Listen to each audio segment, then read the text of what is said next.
second. I think today we need a different type of intro.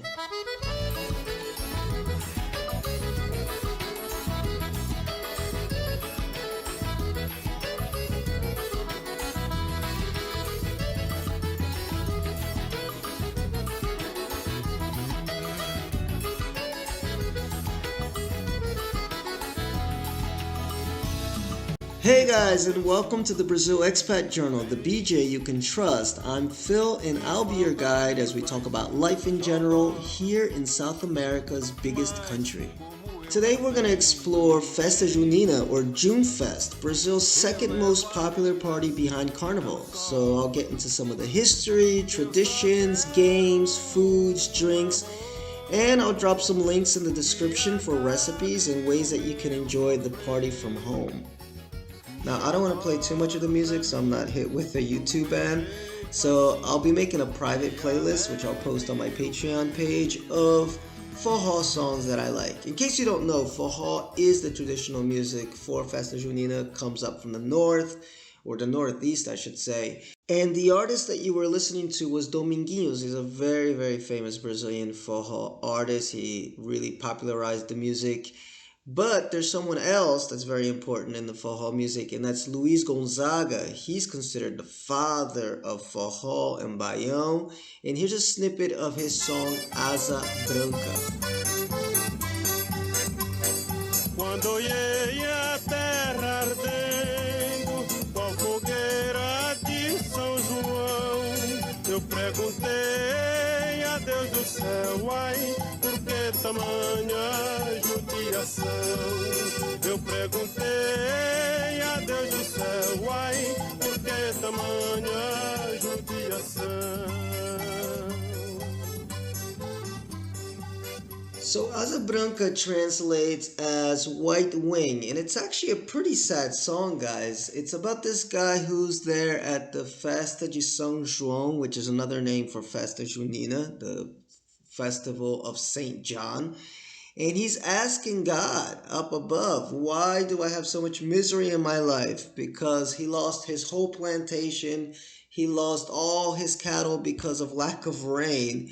So he's there just miserable in the middle of this party. So then he takes his white wings and then he has to leave the outback, the sertão, and goes and tries to make a life somewhere else. He's gonna miss his little town and he's gonna miss the people from this hometown, but he says, hold me in your heart because I gotta take these white wings and go somewhere else in order to make a living, in order to survive. So that's the story of Asa Branca. And now let's talk a little bit of history of Festa Junina. Much like Carnival, it didn't start in Brazil. It actually came from Europe, and there are records of very similar type of festivals dating back as far as the 12th century. But what Festa Junina probably borrows the most from are the midsummer festivals, and we'll see why in just a little bit. Of course, when the Portuguese came over and colonized, they brought their traditions and their religions. The Jesuit priests especially went into the interior, came into contact with indigenous folks. That's where you start to get a little bit of a mix of religious traditions because it is a religious festival at the end of the day. That's why another name for it, as I mentioned earlier, was Festa de São João, St. John's Festival. But there are two other saints that are celebrated during the Festa Junina. Saint Peter, São Pedro, and Saint Anthony, Santo Antônio. Saint Anthony is especially interesting because he's considered this patron saint of lost items, like he brings stuff back that you may have lost, but that kind of got translated into bringing back couples, reconciling couples. So here in Brazil, he's really connected to marriage. So one of the traditions here in the party is something called the casamento caipira, the country wedding. And usually the people at the party will enact a play where a couple will be getting married and the father of the bride will be there with a shotgun pointed at the groom, and sometimes even the deputy of the town comes over and he also has a shotgun. And it's supposed to be done as a comedy because the wife really, or the girl really wants to get married to this guy.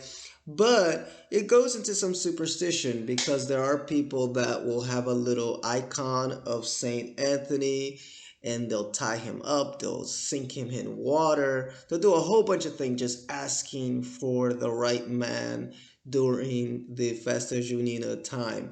So there are some religious connotations to Festa Junina, and that's why if you go to different parties, you may see that it's called the Festa de São João, Festa de São Pedro, Festa de Santo Antônio, but it's all part of the same thing.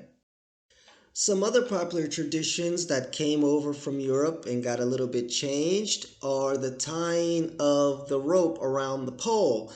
And that's very much related to the maypole from the Midsummer Festival. We also have the bonfire, which also comes out of the Midsummer Festivals. Just that here there's a tradition of jumping over the fire. And some people believe that comes from indigenous traditions and it just kind of all got mixed up. Another thing that you see a lot in the Junefest is square dancing. And that comes out of Europe, actually probably taken from the French court where they did have this very stylized type of dancing. Just that, of course, you're in Brazil, so you have the African instruments, you have some indigenous instruments. So the beats and the rhythms are different, but it's still square dancing at the end of the day. So that's an overview of the general traditions, and we'll get into some more of the specific games that people play a little bit later. But what is Festa Junina exactly, and why do people celebrate it? In general, Festa Junina represents two things. One, it's a harvest festival. That's why you have so much food, corn and peanuts and things like that. But also, Festa Junina marks the end of the rainy season, and São Pedro is considered the saint that controls the weather, so a lot of the party is to celebrate the fact that the rainy season is over and now we have our crops and we can celebrate. In fact, if you go to some of the parties, you'll see people dancing with umbrellas, and it's to commemorate and pay homage to that. Where do these parties usually take place? Well, it's something called an arraial, okay? An arraial is a huge tent. Usually they were made out of wood and old leaves and things like that back in the day. But since the party's become so big today, you can't fit everybody under a tent made out of foliage. So what you need to look for when you're looking for a Festa Junina party are these little flags. And they'll usually have a pole up, and the flags will just come down and create like this imaginary tent above your head. So those are the arraials of today, because again, the party has exploded and it's so popular that you can't fit everybody under a tent. And these parties are huge, guys. The largest party in the world, because it is celebrated in other places of the world, but the biggest one is in Brazil. It's in Pernambuco, which is a state in the northeast, in the city of Caruaru. I found out that in 2011, 1.5 million people attended this party. So it is huge. Wherever you go, though, you will find yourself a Festa Junina party. It's super popular all across Brazil, and people try to keep the same traditions. Some of the parties are a little bit more traditional, family friendly. Some of them are super mega productions with live bands, even some famous singers and stuff like that. In fact, here are three of the most famous and popular Festa Junina parties in Brazil. First, you have Campina Grande in Paraíba. That's a state in the northeast. A huge party. It's considered one of the largest. And as I mentioned, Caruaru in Pernambuco, and Bahia, Bahia, Porto Seguro also has a very, very big party. So those are three of the biggest ones, but you can go to a bunch of them all over your town, wherever you are. Just Google it and you'll find yourself a Festa Junina party. This year, of course, 2020, as I'm recording this, a little bit tougher because of the quarantine. But in a regular year, you would be seeing all of the little flags that I said would be up, and different schools. Usually a lot of schools like to have Festa Junina parties, so they open up their gymnasium, and they have the little booths up for games and music. And even the social clubs hold some type of events. Like here in Sao Paulo, the Pinheiros Sports Club has a huge party. Now, sometimes it'll cost you a pretty penny to get into some of these parties, but a lot of them are walk in, especially if you look for parties that are happening at local schools or churches. What you're going to be paying for is tickets to play all the little games, and maybe tickets to buy the food and stuff like that. So a lot of them are free. You can just walk in. But others, especially if they have live bands, famous musicians, etc., etc., you're going to pay 50, 60, or even more reais in order to get in there and enjoy the evening. So now let me get into some of the traditions more specifically that people enjoy during the Festa Junina party. Like I said, it's a country festival. So people dress like they're from the country. Here in Portuguese, they call it caipira. Now, some people think that's a pejorative term, caipira. It's kind of like a dumb country person. But I've spoken to enough people from the countryside which are like proud to be caipiras, and I like the word. I think it's nice to be caipira because I guess, I don't know, I'm a country boy at heart. So, as with anything, there's going to be somebody that's going to be offended, but most people are not really offended. They like that their culture has spread throughout Brazil. So, people dress like a caipira, plaid shirts. The boys usually put little dots on their face to show freckles. The girls sometimes do too, but I see it more on the boys. Sometimes they'll paint one of their teeth black to show that they're missing a tooth. So, yes, it's a little bit of a caricature of Caipira folks, but that's just part of the tradition down here. People dress like caipiras. They put on some straw hats, jeans. The girls wear these kind of plaid dresses that are really pretty. And almost every school has these sort of parties, and the little kids all dress up. I remember dressing up like this when I was a little boy here in Brazil before our family moved to the United States. I must have been like 5 or 6 years old. But I had a lot of fun with it, and I still dress up, as you can see in the picture that I have up of myself playing bingo. So that's one of the traditions, is people love to play bingo during the Festa Junina, and some of these places give out really nice prizes. So check out the bingo game that suits you during Festa Junina. Another thing that people do is square dance, as I mentioned before, probably coming from France. This tradition of square dancing, but obviously with a Brazilian type style of music. Forró is the main music that you're gonna hear, and it's made with an accordion, a triangle, pandeiro, which is similar to a tambourine, not exactly, because you actually hit the middle of it. There's like a skin in the middle of it. But some forró is played with guitars and other instruments like a little violin or a fiddle. So there's different types of forró music. And for the kids, they have a bunch of games. Like you can do relay races. Like they have a one-legged race, which is supposed to pay homage to Ceci Perere. I hope I pronounced that correctly, which is this folkloric creature that lives in the woods. He's like the protector of the Saci Perere. He is the protector of the forest, and he's got only one leg. So the kids do a one-legged race to pay homage to Saci Perere. And also they have three-legged races. It's very similar to country festivals if you're from America, where you have the sack race and things like that.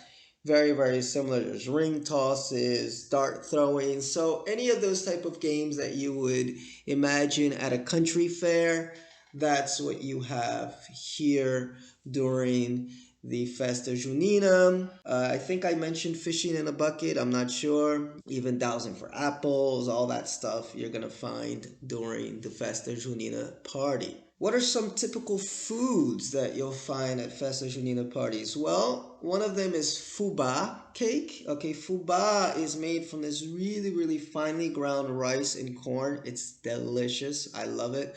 But not as much as I love corn cake. It's not cornbread, guys. It's corn cake. A little bit different, a little bit sweeter, a little bit more malleable, and it's really good. I love corn cake. Sometimes mandioca cake you'll find too, but it's not like super super traditional to have mandioca cake. Mandioca is yuca cake, so that's really delicious too. In case you do find it, there's also carau, which I'm not a huge fan of. It's a little too sweet for me, but it's made from corn, condensed milk, peanuts, and cinnamon. And I'm really not a huge fan of peanuts. And there are a few of these treats that are made from peanuts. We also have cocada de colher. Okay, so colher is a spoon, and a cocada is the shredded coconut, again with condensed milk and butter. So all this stuff is super sweet, guys. So I'm not a super fan of a lot of this type of food. The cakes, not as much, which is probably the reason that I like the cakes more than anything else. But try it. If you like sweets, you'll love it. There's pé de moleque, which translates to like the foot of a boy, of a kid. And it's this hard toffee with peanuts kind of mixed in there. Again, not a huge fan of that. And paçoca, which are crushed peanuts. Again, not a fan of peanuts. So you can tell I'm not eating a lot during Festa Junina, except for those cakes. They are so good. I love those cakes. But there's other food too, guys. Nowadays, everything is mixed, and these parties are so big. So if you go to a Festa Junina party, I'm sure you'll find a little stand that's selling hamburgers or sausages or just a regular old sandwich. So if you don't get into some of the more traditional food, you will not go hungry at any of these parties. And finally, the most important part of it all is drinks. What can you drink during Festa Junina? Well, like I said, you can drink just about anything, and you'll find just about anything to drink in all the different stands that they have in the party. But the two most popular drinks are quentão, which loosely translated is like the big warm or the big hot, because it really does warm you up. Remember, this party is happening here in Brazil during the winter time, so because of that, a lot of these things are made to keep you warm. And quentão is made with cachaça, ginger, sugar, cloves, and cinnamon, and oh my god, it's so good. It's dangerous though, because it doesn't taste that strong, okay? Because usually when you think cachaça, you're like, oh my god, it's really strong, aguardente. It's like taking a shot of tequila or something. But mixed in with all these different ingredients, you can barely taste the cachaça sometimes, and it's so warm and tasty. It's like you're drinking this warm tea, and then before you know it, you have one, and you have two, and you have three, and you have four, and you're drunk as you know what.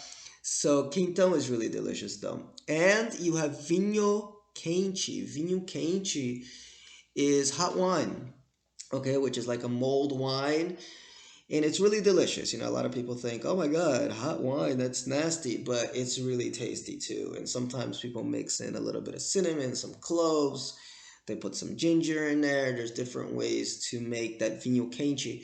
So I'll definitely drop some links in the description of how to make those so that you can enjoy your Festa Junina from home. So it's so sad, guys, because this year, because of the quarantine, I won't be able to enjoy Festa Junina. It's really my favorite festival down here in Brazil, probably because it's a little bit more laid back.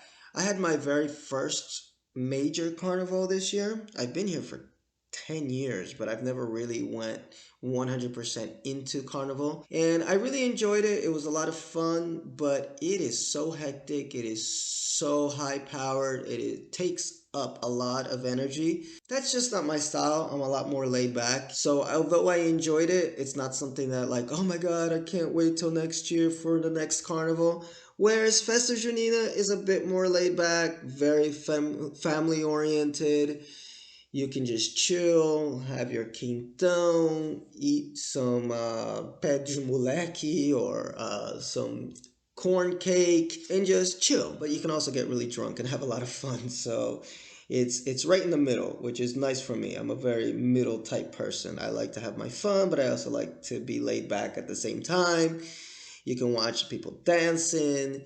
You can enjoy the fall hall. And the best thing about it is it lasts throughout the month of June and sometimes extends into July. So who knows if the quarantine ends by July, maybe you'll still have time to enjoy some Festa Junina. And when it's in July, sometimes people call it Festa Julina, right? July Fest instead of Junina. So I hope we have a chance to enjoy a little bit of it this year. Well, okay, guys, that's it. This is a short episode of the Brazil Expat Journal explaining a bit about Festa Junina. I hope you really enjoyed it. Don't forget to like, subscribe, hit that little bell to get notifications of when new episodes will be up. I'll be having a longer version of the BEJ coming next week with Renee. She's a tantric expert here in Brazil. She'll talk about how she came here and how she learned about Tantra. She was a psychotherapist, still is, but she practiced psychotherapy in the United States and then came here. Now she lives in a Buddhist temple. So she lives a totally different lifestyle than most expats down here, and I absolutely love it. And we'll talk about dating in Brazil, the differences in the dating culture in Brazil. So listen for that. That'll be up next Friday. And that's it, guys. By the way, next Friday, just so you get the date, will be the 12th. So thanks for listening. I will see you next time.